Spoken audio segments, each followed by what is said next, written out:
Hi, my name is Lucy Gibbs and I'm going to be talking to you about the Super Bowl 2011. So this is my presentation content. I'll have the introduction, background of event, bidding process, evaluation, planning, legacy, tourism, sustainability, impact on television viewings, ticketing, economic and destination profile. Then I'll be talking about my resources used and my assessment and overall summary. So the introduction, my chosen event is the Super Bowl 2011, which was situated at the AT&T Stadium in Arlington, Texas on February 6, 2011. I chose this because I have an interest in American football and the Super Bowl is an exciting event to watch. Another major reason is that I've attended numerous American football games in the UK and USA. I grew up in Florida, which introduced me to the sport and helped me to develop a passion for watching and attending the games. And the NFL have also hosted a lot of games in the UK, which I've also attended. The Super Bowl is a unique sporting event and differentiates itself from other global sporting events, such as the Rugby World Cup or the FIFA World Cup. It stands out amongst these events because they have exclusives such as the halftime show, with its well-renowned celebrity names and outstanding performances, and also the entertainment factor with the over-the-top commercials and cheerleaders. I chose this particular year because it's the most recent year and I wanted to be able to get the most recent and relevant information about it. So the history and the background of the event. American football first became popular in the late 1950s, which was just after the American Football League was founded. The AFL created teams in areas such as Houston, Buffalo and Kansas City and were able to steal away the top talent from the NFL. In 1966, the two separate leagues decided to merge together, however it was not finalised until 1970. The two leagues created a championship to determine who the best team was for each specific year, which began in 1966, and the first game was called the AFL-NFL Championship game, and it was played on January 15th, 1967. A year later it became known as the Super Bowl, and the NFL team, the Green Bay Packers, won the first game against the Kansas City Chiefs. The NFL continued to dominate the championships against the AFL until the third game, when the New York Jets dominated. When the Super Bowl first started, it was only broadcast on two different TV networks who used their own commentators, and it also took place at the LA Coliseum, and out of 94,000 seats, a third of the stadium was empty. And also the ticket prices were only $12, which is very different to how much they cost today. So I'll start with the bidding and selection process. So each November, the NFL issues a 200 to 300 page bid book to cities looking to host the game. Draft bids are due in April, and the NFL's 32 owners vote on the location at a meeting afterwards.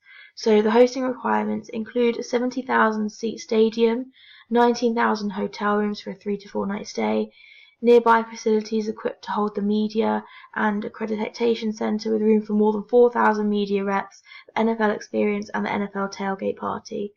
It also needs to have an average daily temperature of 10 degrees Celsius and uses police, fire and ambulance services at no cost to the NFL.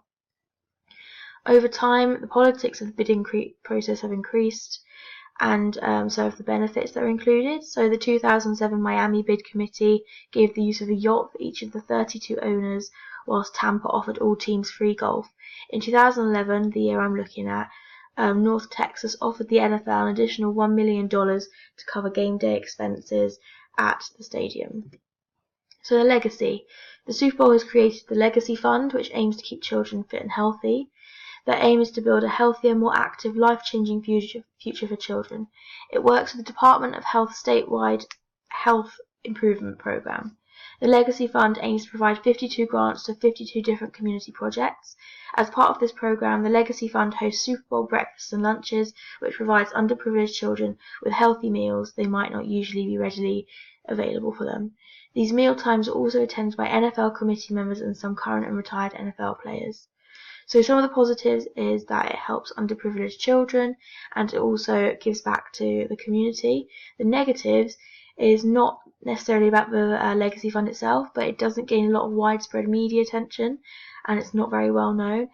And it also doesn't benefit all children, only reaches a select few. But it's only very new at the moment, so hopefully when it expands, it will be able to benefit a lot more people. So tourism. In the year 2015, Arlington reached a number of 14 million visitors. These guests spent an estimated $1.4 billion, which has increased since 2011 when the average tourist spend was $600 million. Half of these visitors stayed overnight with an average stay of 3.2 nights. The hotel industry earned $481 million. Food and beverage industry took $334 million and retail $224 million. So the positives is that tourism generates income for the city of Arlington, which benefits the whole city as a whole. It also helps local businesses. There's not just like brands and famous companies in Arlington. There's a lot of local businesses which have benefited from tourism. Some of the negatives, some businesses may not receive as much attention as others. And it also affects locals, as with a lot of popularity in tourism comes vandalism, mess, and local places are a lot busier than they normally would be. Sustainability. So direct spending in the Arlington area created by the Super Bowl reached between $200 to $250 million. Per person, during the Super Bowl weekend, Thursday to Sunday, spending averaged $1,200, which is $200 higher than usually recorded during Super Bowl weekends. Hotels and restaurants reported full rooms and brisk business. The stadium concession vendors made a total of $5 million, amounting to a total of $89 per person. A popular local store, Ken's Man's Shop, raffled off tickets to the Super Bowl, raising a total of $30,000 for a children's hospital in Texas. Overall, the town of Arlington benefited greatly from the presence of the Super Bowl. So the positives, once again, it generates a lot of income for a lot of businesses. It also promotes and increases the popularity of businesses, enticing people to come back and visit them. So a negative is that the Super Bowl could be a burden on the locals, and it's too much to handle for smaller businesses. And it also puts pressure on the city to provide excellent customer service. It has to be above and beyond what they would normally do. So impact on television viewings. In 2011, the Super Bowl drew the largest audience ever recorded and broke US TV ratings. It was watched by an average of 111 million people, which beat the previous year's record by 4.5 million, which created a future legacy for television viewings of the game. So the positive, it creates publicity and income for the TV networks and also the NFL. It impacts the NFL as a lot of records were broken, so it inspires them to kind of keep improving on what they're doing. And it also means that new audiences have access to the Super Bowl. So negative, not all TV networks get the Super Bowl, so they will not get that opportunity and that attention. And it also affects regular program schedules, so not everyone's going to want to watch the Super Bowl, so that affects them. So advertising, commercial time for the Super Bowl 2011 sold out 1 year and 4 months before the game, and the average price of a commercial is between $2.5 million and $3 million. So here's an example of these are all the advertisers that brought commercial space during the game. So you have some who have bought a lot, so say Paramount Pictures, who bought 5 in-game spots for their 5 different films, whereas Motorola only bought 1 60-second spot. So it kind of depends on the company. So positives, publicity for the brands and the companies using the advertising space. It also generates income for the NFL as well, and also gives companies the opportunity to be creative. Negatives, it's very costly to advertise during the Super Bowl, so only kind of larger companies can get to do that, and viewers have high expectations for the commercials they're seeing, so that needs to be exceeded. So ticketing, Super Bowl was 2011 was a record year for ticket sales, obtaining more than $200 million in tickets.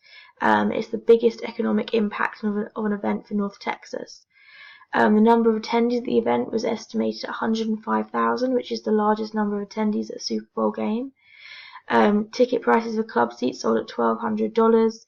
An amount of $202 million was expected to be spent by people descending on the event that weekend. People paid an average of over $3,000 for a ticket, with someone paying as much as $73,000. Locally, tickets were available for in between $2,000 and $800. Tickets with a face value of $600 sold for around $2,000, whilst tickets with a face value of $900 sold for $2,500. So positives to ticketing: it's the safest way to ensure the correct number of people are where they are supposed to be. So from health and safety point of view, it's really good. It's the easiest way to monitor sales, and it generates an income for the NFL and the stadium. So negatives: high ticket prices means that not everyone is able to afford to attend the Super Bowl, and also there's large problems with ticket touts and reselling of tickets at extortionate prices. So the economic and destination profile: Arlington, Texas was founded in 1876 and it has a current population of 369,646. The median income from a household is $50,655. Males working full-time have a median income of $41,000, while females have $35,000. The per capita income for the city is $25,317. The Cowboys Stadium, now the AT&T Stadium, is an 80,000-seat stadium located in Arlington, Texas, and it's the home of the Dallas Cowboys. It was built in 1971 and is also used for concerts, basketball, soccer, and motocross. It's the 5th largest stadium in the NFL with a full capacity of 105,000. It had an original estimated cost of $650 million. However, current construction is up to $1.15 billion. So the resources I used a book called Beyond the Scoreboard, which was really good. Reports for my facts and figures, such as American Fact Finder, City of Arlington Facts, and Arlington Annual Financial Report. I used journals, and I used some newspaper articles, including some from Reuters and Star Telegram, and obviously the NFL website and the stadium website.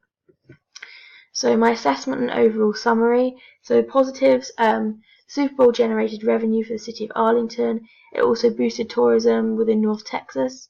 2011 was the most record-breaking year to date and generated a lot of success for the NFL. And it was the highest number of attendees at a Super Bowl event. Another positive is that it started the Legacy Fund, which benefits children who may also watch the Super Bowl. So the negatives is that the Super Bowl is a burden on the locals. There would have been more criminal activity in the area, and also there was no new infrastructure or venues created in the area. Therefore, there were no benefits to the venue. The venue was already there and nothing new was done to it, so there was no new improvements to that stadium. So my recommendations: get the local community involved with the event to avoid hostility amongst tourism. So the local community could be given discount tickets or free tickets to the event, so they don't feel like they're left out amongst people who are travelling to the event.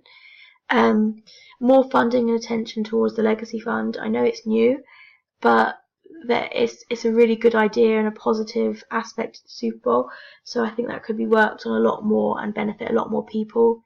Ensure that there's the correct number of seats per ticket numbers. There was an issue where a number of seats were removed from the stadium on the day of the event for health and safety reasons, so a lot of people were left disappointed when they turned up to the stadium as they couldn't see the game and they had to get their money back. Following on from that, there needs to be better health and safety conditions. There should be full health and safety checks carried out throughout the venue to make sure that seats are allowed in certain places and that all seats are safe to be used. Obviously those seats were removed because they breached health and safety conditions, but that could have been avoided, so it should be a focus for the future. Thank you for watching my presentation. I hope you enjoyed it.